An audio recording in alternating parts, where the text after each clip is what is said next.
4 июня 2026 года очень ранним утром группа рабочих убирала мусор на ледопаде Кхумбу.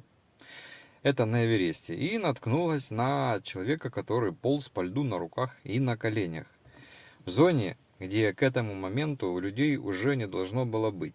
Сезон закончился, маршрут разобран, и вертолеты на такую высоту при муссонном ветре никак не поднимаются. Его семья в Катманду уже была на втором дне похоронного ритуала. И это был Хилари Дава Шерпа, ему 52 года, и он провел на горе 6 дней без еды, воды, без дополнительного кислорода, в голоде и выжил, потому что самостоятельно сумел спуститься. Друзья, всем привет! И эта история происходит прямо сейчас, можно сказать, на наших глазах. Это произошло вчера, 4 июня. Так что начнем с контекста, без которого нам, конечно же, не понять весь масштаб произошедшего и почему все сложилось именно так. Для начала начнем с того, что 2026 год стал рекордным сезоном на Эвересте. Власти Непала выдали 494 пермита разрешения, а на маршруте в итоге побывало больше 1000 человек, включая гидов и высотных рабочих. То есть вершины достигла по статистике более 950 человек из них. Гора в мае работала как конвейер, очереди на ключевых участках, пробки на Хиллари Степ, везде. Но, как и у любого сезона, у этого тоже есть своя жесткая точка остановки, и это было 29 мая. После этого приходят муссоны, государственная служба, которая обслуживает гору, начинает разбирать все, что сама же установила, и на этом все заканчивается. То есть каждую весну они монтируют лестницы, натягивают веревки через ледопад, а в конце мая все это убирается. Кумб устроен так, что без этих переправ физически нет пути вниз. То есть трещины огромные, глубиной десятки метров, убрал лестницу, и маршрут перестал, по сути говоря, существовать. Вот 29 мая на горе еще находилась небольшая группа.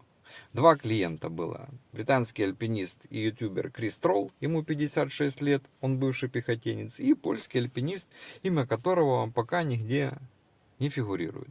И с ними работал гид по имени Хилари Дава. Он из Акалдунхи, района к югу от Эвереста, и для которого, как и для всех там проживающих шерпов, работа на горе является главным источником дохода для семьи. И сейчас мы перейдем к первой важной детали, которая всплыла уже после спасения.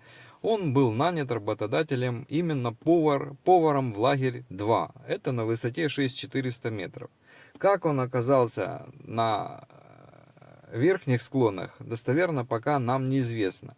Потому что сам работодатель на все запросы журналистов абсолютно ничего не отвечает. Но у нас есть директор базы данных по восхождениям в Гималаях. Женщина, и она говорит, что шерпы, конечно же, сильные люди, но в любом случае он не был высотным гидом и не должен был там оказаться. Поэтому версии сейчас рассматриваются две.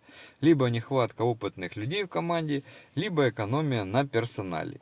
И оба этих утверждения пока что остаются только версиями. Теперь немножко хронологии, и это даже в некотором смысле печально. Дава с польским клиентом предприняли попытку восхождения, однако до вершины они не дошли и повернули назад, потому что поляк сильно обморозил руки. На спуске приблизительно на 7600, чуть ниже лагеря 4, который стоит на 8000, они встречают британца Криса Тролла, который спускается отдельно. И тут важно понять, что такое этот участок. На 7600 заканчивается так называемая желтая полоса. Скользкий и технически сложный момент. К этой отметке у людей, как правило, заканчивается все. И кислород, и мотивация, запас сил, концентрация. И польский клиент, как мы знаем, уже идет с тяжелым обморожением рук, без кислорода. И здесь Дава решает присесть на рюкзак на камни. Тролл спрашивает у него: Хилари, ты типа в порядке, брат? И Дава ему отвечает: да, я в порядке, Крис, пожалуйста, иди. Тролл продолжает спуск и дальше встречается с польским клиентом, которому тоже нужна помощь. Они оглядываются назад, Дава все еще сидит на камне, и это последнее, что они видели. Тролл и поляк продолжают спуск. Спускаются через лагерь 3 на 7100, лагерь 2 на 6400. И этот путь у них занимает долгие 19 часов, потому что они очень сильно измотаны. Максимум 5 на это обычно уходит. Добравшись до лагеря 2, они сообщают, что Дава остался наверху. На следующий день уже, на следующий, 30 мая, тролл выходит по рации на базовый лагерь и передает информацию о Даве. И теперь вопрос, который сейчас обсуждает все альпинистское сообщество. Почему поиски начались 2 июня, спустя 4 дня? Достоверного ответа на этот вопрос нет, потому что работодатель Давы молчит.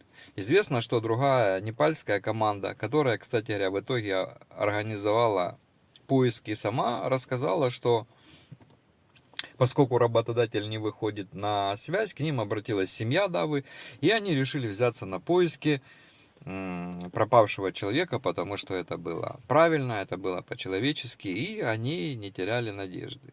Кстати, руководителя поисковой команды зовут Лакпа Шерпа. Молодец. Вертолет вылетает 2 июня, прочесывает район, где Дава может находиться, но никого не видно с воздуха. Один, кстати, из опытнейших альпинистов, имя которого очень хорошо известно в профессиональных кругах, прямо так и говорит, что нормальные команды, они постоянно поддерживают связь абсолютно с каждым на маршруту по рации. А Даву начали искать через 5 дней. О чем это говорит? А вот если бы это был западный клиент, поиски бы начались немедленно. И вот, кстати, еще австрийский гид Лукас Фуртенбах добавляет, что никто, ни клиент, ни гид, ни шерпа, никто не должен быть брошен на горе. Но это же бесчеловечно. Жизнь шерпов не стоит меньше, чем жизнь платящих клиентов. Понимаете, вот такая вот ситуация вырисовывается. Сейчас будет небольшой курьез в этой истории. Итак, пока идут поиски Давы, его семья в Катманду вообще абсолютно перестает верить, надеяться и ждать его спасения. У него, кстати говоря, есть дочь-подросток, ее зовут Мендальяму, и она говорит, что они уже к этому времени начали многодневный траурный ритуал. И когда пришли новости о спасении, шел уже 2-й день этого процесса. То есть жена читала молитвы за его душу, а Дава, получается, в это время полз. И теперь давайте остановимся. Нам надо разобрать, что именно он преодолел за эти 6 дней, потому что если мы не будем в контексте физиологии, масштаб происходящего для людей, не посвященных, не в теме, будет очень тяжел для восприятия. Итак, он находится, Дава, на высоте примерно 7600 метров и должен спуститься обязательно до базового лагеря, где можно нормально дышать. Это 5360 метров. То есть перепад составляет более 2200 метров, и при этом человек без еды, без воды, без дополнительного кислорода, в диком холоде, ему надо перейти через треснувший ледопад, по которому убрали все абсолютно лестницы. И вот тут с ледопадом отдельная история. Хумбу, как мы знаем, постоянно движется. И трещины, которые проходятся в мае, к июню могут раскрыться, прямо-таки до ширины нескольких метров. И вот один из рабочих государственной службы маршрута позже заявит, что он на самом деле тоже, как и все, глубоко удивлен, как это так вот невероятно одновременно и страшно, как Дава смог это сделать. И тут есть одна деталь. То есть рабочие, когда уже завершили весь демонтаж, они намеренно оставили один переход через этот ледник, на случай, если Дава вдруг еще жив. И, скорее всего, именно через него он и перебрался. Мы узнаем, конечно, об этом чуть позже. И теперь немножко о физиологии. Как мы знаем, обезвоживание на высоте развивается значительно быстрее, чем на равнине. То есть сухой разреженный воздух, он забирает воду с каждым выдохом. И уже через 48 часов без жидкости человек начинает терять способность принимать нормальные решения. А при длительном воздействии гипоксии свыше 7000 метров начинают разрушаться уже клетки мозга и мышц, появляются галлюцинации, координация полностью ломается. И само обморожение начинается с периферии, так сказать. Вначале организм перекрывает кровоснабжение рук, ног и делает это для того, чтобы сохранить тепло для сердца и легких. Поэтому у Давы, когда его нашли, были тяжело обморожены руки, и он говорил очень медленно. И, кстати говоря, по медицинским оценкам, выживаемость вот в таких вот условиях, как он оказался, это максимум 2-3 суток. Не больше. Это при наличии хоть какого-либо укрытия. Так почему же он выжил? Как он сумел продержаться больше и дольше? И тут для нас открывается сразу очень несколько важных факторов. Во-первых, шерпы, они сами по себе генетически адаптированы к высокогорью. В какой степени это еще пока изучается, но факт заключается в том, что у них лучше работают митохондрии. И при падении уровня кислорода их клетки сохраняют эффективность переработки того кислорода, который остался. То есть значительно выше, чем у людей, которые живут на равнине. И это результат тысяч лет их жизни на высоте свыше 3500 метров.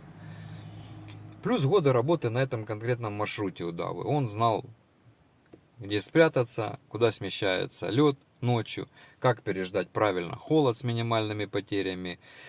Вот, кстати говоря, норвежская альпинистка Кристин Харила, она рекордсменка по восхождению на все 14 восьмитысячников, она тоже об этом высказалась, профессионалка, говорит, что вот данный конкретный случай показывает, что нельзя терять надежду, пока есть хоть какой-то шанс. То есть люди, они способны оставаться живыми, и пока есть надежда, их надо стараться найти и стараться спасти.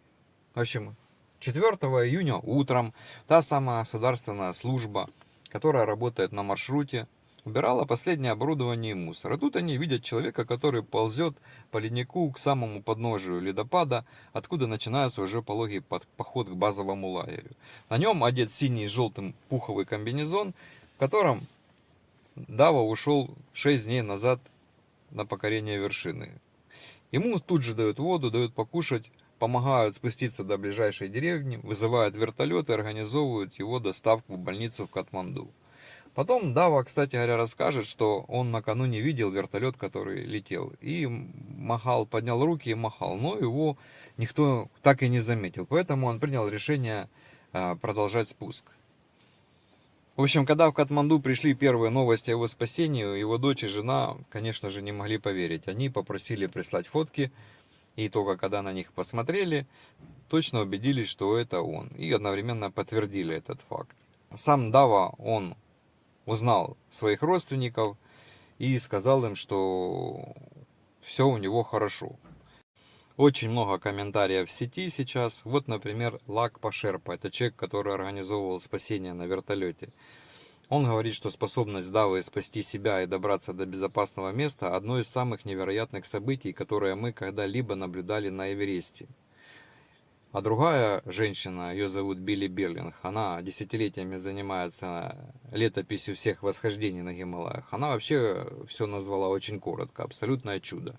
И, конечно, историю Давы уже ставят рядом с несколькими известными случаями выживания в этом месте. Вот, например, в 2006 году австралиец Линкольн Холл провел ночь без сознания на высоте выше 8000 метров. И выжил. Его потом нашла другая группа. Но тут есть большая разница. Дело в том, что там нашла группа, а здесь Дава самостоятельно совершил спуск. И что мы сейчас знаем? Дава находится в больнице в Катманду. У него диагноз тяжелое обморожение рук.